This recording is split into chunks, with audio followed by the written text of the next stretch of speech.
my brothers and sisters, let's all walk together as one. This revolution.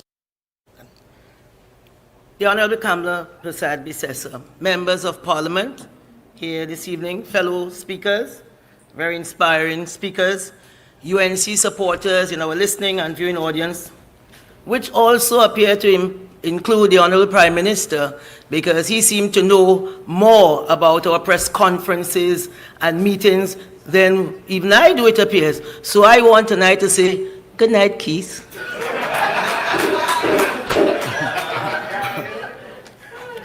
Thank you for following us so closely and giving us valuable feedback. Members of the media, ladies and gentlemen, thank you for allowing the UNC into our virtual platform, again into your home on this weekly basis, and allowing us to present the contrast between the current PNM government and the United National Congress. What use will you make of your independence? What will you transmit to your children 5 years from today? Other countries cease to exist in that period. Some in much less time have become totally disorganized, a prey to anarchy and civil war. The words of the PNM Prime Minister on the morning of 31st August 1962. He spoke then of the potential for disorganization and anarchy 5 years later from us gaining independence. In this week of independence 2022, 60 years now have passed. Trinidad and Tobago, how you feel? 60 years under another PNM Prime Minister, Trinidad and Tobago is unrecognizable, totally disorganized, and anarchy is at our very doorsteps. And the PNM could say what they want. They are responsible for that state of affairs. They can say what they want. Right? According to our constitutions, one of the primary responsibilities of any government remains the safety of our citizens. It is not only a political responsibility, but it is also the government's constitutional duty to protect the lives of its citizens. Our constitution tells us that we have the right to life and liberty, but there is neither life nor liberty when criminals make you live in such a state of fear that has become unbearable and untenable. 60 years later, shooting 9-year-olds and 11-year-olds playing on basketball courts have been normalized by the PNM. There's no public outcry. 60 years later, in Never Dirty, mothers are begging for the lives of their 9-year-old sons, simply out playing and preparing for an inter-community basketball competition. What else could a mother do to keep her child safe? In July 2022, from Beetham Gardens, Leonardo Williams, 17, the mother said he had his badge ready to go and join the Civilian Conservation Corps. He wanted to do 4 courses because he wanted his own business. Isaiah Roberts, 17, Beetham Gardens. His school friend said he used to stay back late in the exam room. He so wanted to pass. Fabian Richards, 21, all gone down in the prime of their life. These were gone down by the police. Many of these young men need an opportunity. They are judged and in too many instances are executed just because of where they live and how they look. 60 years later, the PNM Prime Minister and his Minister of National Security have both disavowed any responsibility for keeping citizens safe. In fact, lives have been so devalued during their tenure. People have become numb to the brutal rape of our women, daily execution-style killings, 5 murders in 18 hours, screamed one headline. This government, like many dictatorships around the world, would have you believe that the only way to fight crime is by removing your civil liberties. They endorse and supported a policy of 1 shot, 1 kill. Don't ever forget that. 1 shot, 1 kill. To go out there and kill your children as cockroaches. You understand? Don't let Rowley wheel and turn and come and talk stupidness in your head. Because of his laziness and don't care damnness, he decided the easy way out is to just go out there and crush them like cockroach. Professor Selvin Kojo said calling black young men cockroaches sets them up for social stigmatizing, physical and psychological persecution, and racial profiling. It sets the stage for brutalizing and killing them. Kafra Kamban of the Emancipation Support Committee, he said, he has made a point that when someone is killed by police from an area like Beetham or Sealot, it is assumed they were up to no good, and there is no call for an investigation. Compare this to if someone from another area is killed. So they have normalized it, cheapened the lives. The life mean nothing, nothing. So the Emancipation Support Committee, again recently reiterated, no matter how the crime situation in the country seems outside of the control of the police, no matter how street protests becomes fiery, no matter how citizens clamor for blood in retaliation to escalating gun violence, it does not allow those who are designated to uphold the law a free pass to act outside of the boundaries of the law, and particularly so in low-income communities. So 60 years have passed.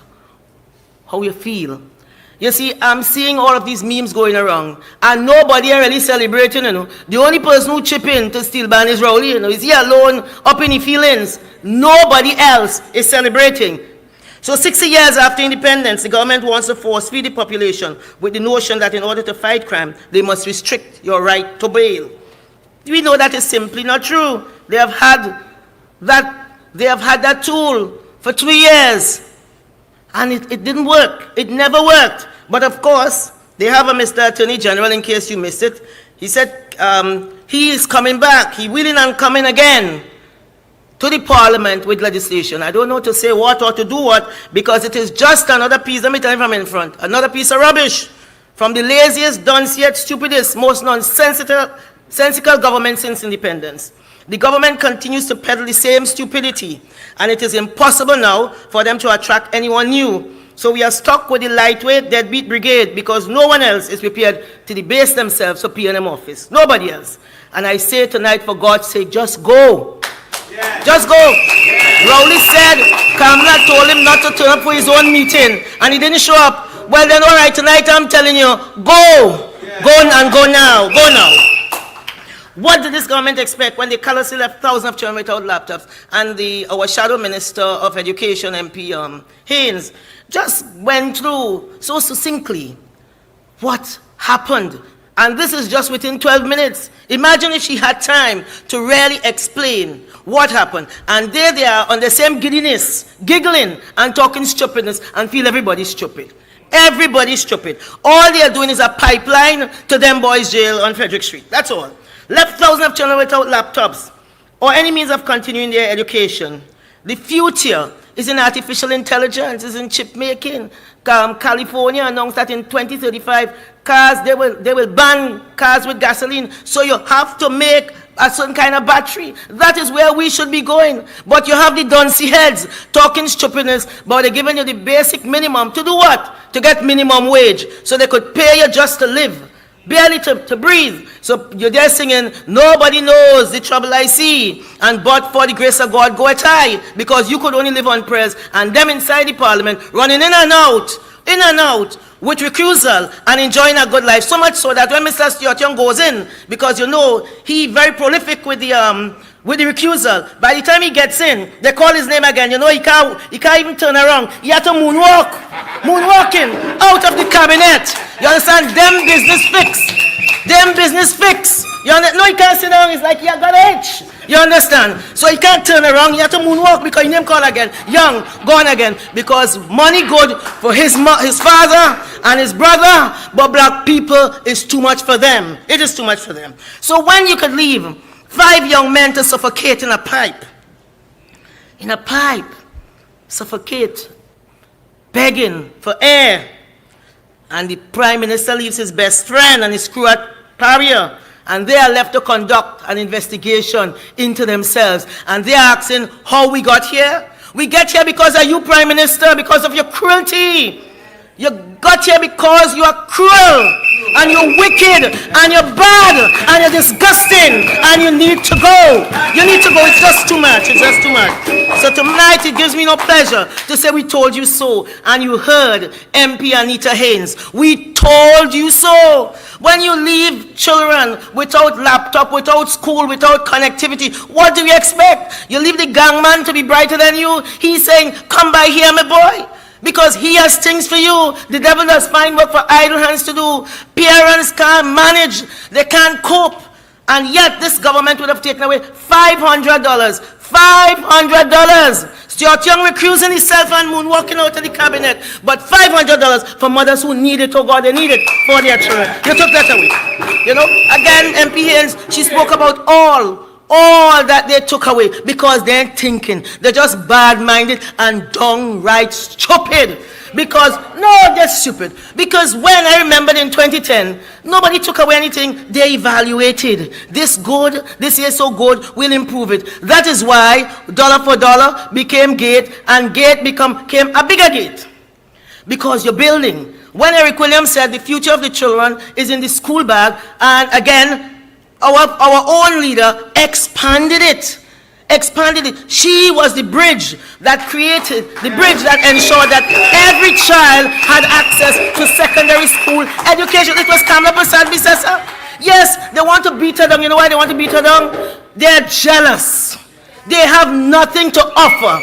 And for those with something to offer, they decide they're going to ruin it. Because then they want to normalize stupidity. You understand? They want they are then comparing bad with worst. So they want to bring our leader down, and some of our own UNC people, we sit down there and we doubt, oh God, I wonder. Do not wonder the PNM wicked and bad and dunce and lazy and stupid and useless. Very useless. It is sick. It's sick. They changed the policy on scholarship. Why do you think they changed the policy on scholarship? Because they don't want you to know who gets in the scholarships. They don't want you to know. Right? Because it makes them feel good. If it is by some magic, it's whomever. But they don't want you to know. You understand? 9,000 people failed. Well, I mean, they got under 50%. Can you imagine people congratulating themselves with 21% attending? What kind of people is this? It's a race to the bottom. Minister Education, 21%, not good. That too is under 50%. That cannot be good. We have to be teaching our children excellence. Today, America scrapped the mission to the moon. Why? Because they had a defect on the engine. You hear what's happening? Their mission to the moon. Countries that had genocides just some years ago are now in Africa, are now being compared to Singapore. What are we being compared to? Venice. Because of the water. We are city underwater. You know, before it was that you're building on lagoon, but now I saw flood in Westmoreland. What I'm building on? You see, when it starts, as Robinson had said, habits grow in slow degrees, streams into rivers, into seas. So today for you and tomorrow for me. So don't laugh when your neighbor house on fire. Now is the only time I've seen floods, no minister, fire, no minister, murder, no minister. I remember a week after Kamla Prasad Bisesa was sworn in as prime minister, there was a flood in Digo Martin. That they didn't vote for her there, but she put on her boots and she led from in front. That is what leaders do. They lead with empathy and they lead from in front. Because this month, if you were looking, President Biden, there's come the leader of the free world. First he big, oh God, he big. Leader of the free world. 350 million people in America that under his management. He had COVID. The day after he tested negative, what did he do? The day after, he went on the way to Kentucky because there was a flood in Kentucky. People house washing away. They don't care. Up to the Express came alive and they're talking about it's to Trinidad and Tobago is north and it's south and central because they don't care about the infrastructure. And I know that MP Tanku has been talking about ad nauseum, but they don't listen because they're high on their own supply and they flex when it comes to the people in South Trinidad. So tonight I want to tell you, when I only took away the school support and guidance services, those were crime-fighting tools. The 280 teachers that MP Anita Haynes spoke about, they were crime-fighting tools. All the laptops were not for the children from South and Central. The laptops were for every child who went into secondary school.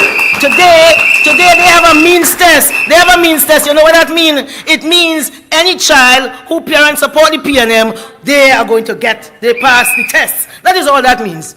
It's all about slicing and dicing, and it's all about giving to the PNM. They don't care about anybody else. You understand? When the HEC was giving out 100 keys a week, that is a crime-fighting tool.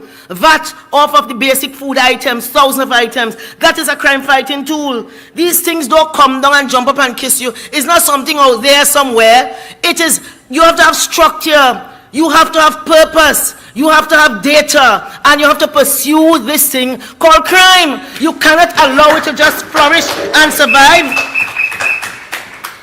You can't allow it to flourish and survive. But this government has normalized pain and indifference and cruelty.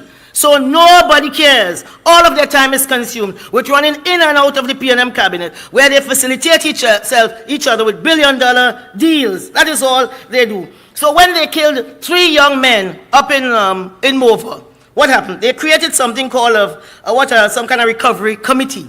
I also to them, there was no need to create any recovery committee. You know, I mean, Young, as a matter of fact, was a member of the committee. He can't find time.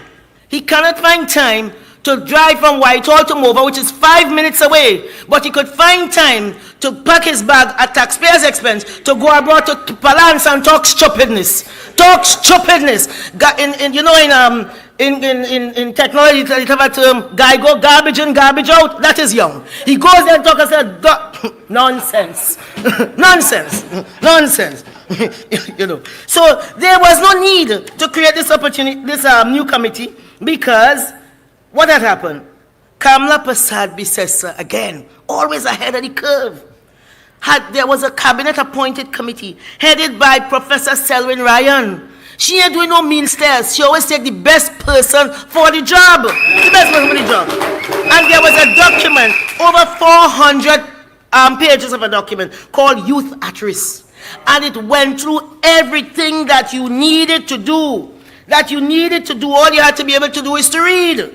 You understand? It is all on that report. It is online. They said it is in every ministry. But what is it they're doing? They create an ex committee because this is a government of Mama Guy, an announcement, and showboating. And again, I say stupidity.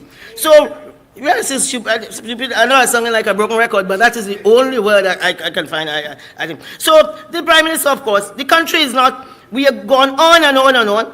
And as far as they are concerned, the country is not worth saving. After 60 years, we are still stuck with the P&M. And the last time we heard the Prime Minister, again, he did not disappoint. It was the same level of race-baiting and bacchanal. Nothing to point us forward or for even the next 60 days. Because he's busy packing, for his next taxpayer-funded jaunt. He likes to brag that I am a geologist, but really he should have studied geography because he should have been a flight attendant, the way he liked to travel and travel free. You love it, right? Because there's no gas to the plants that now exist at Point Lisa. Is there no gas to them? There is no gas for those plants. So where you going and talk? Where you going and say? What you going and do? What you going and bring back? Why are you going? He's going just because he can. Just because he can.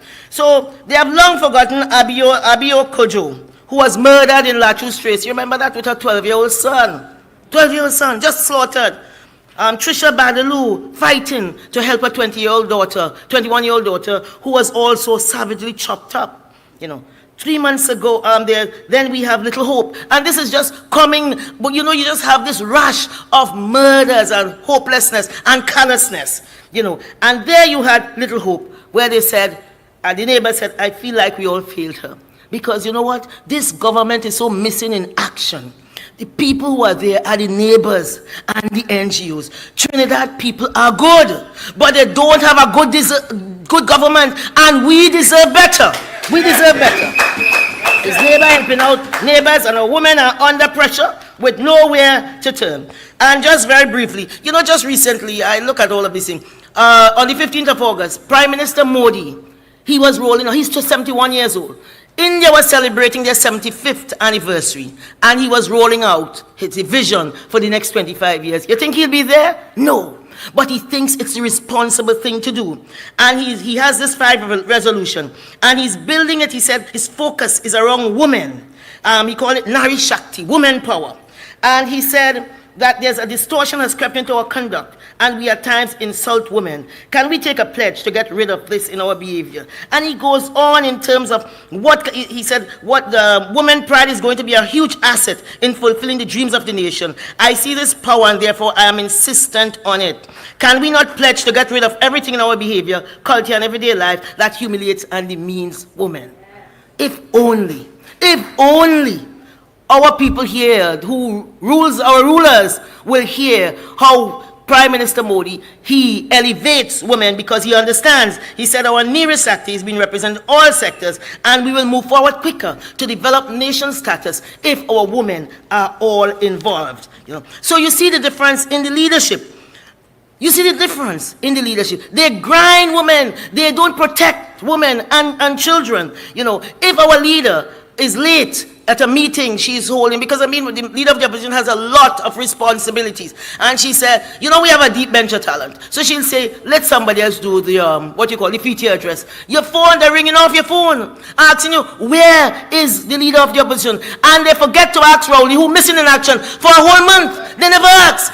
Our leader is so hounded that she has to come and, I remember Corpus Christi, she ended up in the papers with a little tomato basket. Why? Because she had to get proof of life. That is what they do. You understand? But I say, our honorable leader, wait on the Lord and be of good courage. Because in Finland, they did the same thing to the 36-year-old prime minister, Ms. Marin. And this young woman went out dancing in a private residence. And what did they do? They say she had to take a drug test. This is the Prime Minister of Finland, And because she went on a private residence and was dancing, that's, I felt a kind of consolation because it is happening all over. She had to take a blood test. And I'm saying on this same social media, you're seeing all kind of bassa about the Prime Minister, and you might have to ask him, I want you to write all your family name on a piece of paper for me. I wonder what kind of test they're going to ask he to take. So, tonight, in the week of our 60th year of independence, some have needlessly paid the ultimate price. I ask you to remember the sacrifices of Miss Kojo, 30 of Lachuse Trace, and a 12-year-old son, Trisha Badalu, Andrea Barrett, Ashanti Riley, and of course 7-year-old Mackenzie Hope Rishia. Don't let their sacrifices be in vain. Don't let us allow another hope to slip through the cracks 60 years after our independence. Let's keep hope alive. I thank you so much. Yes.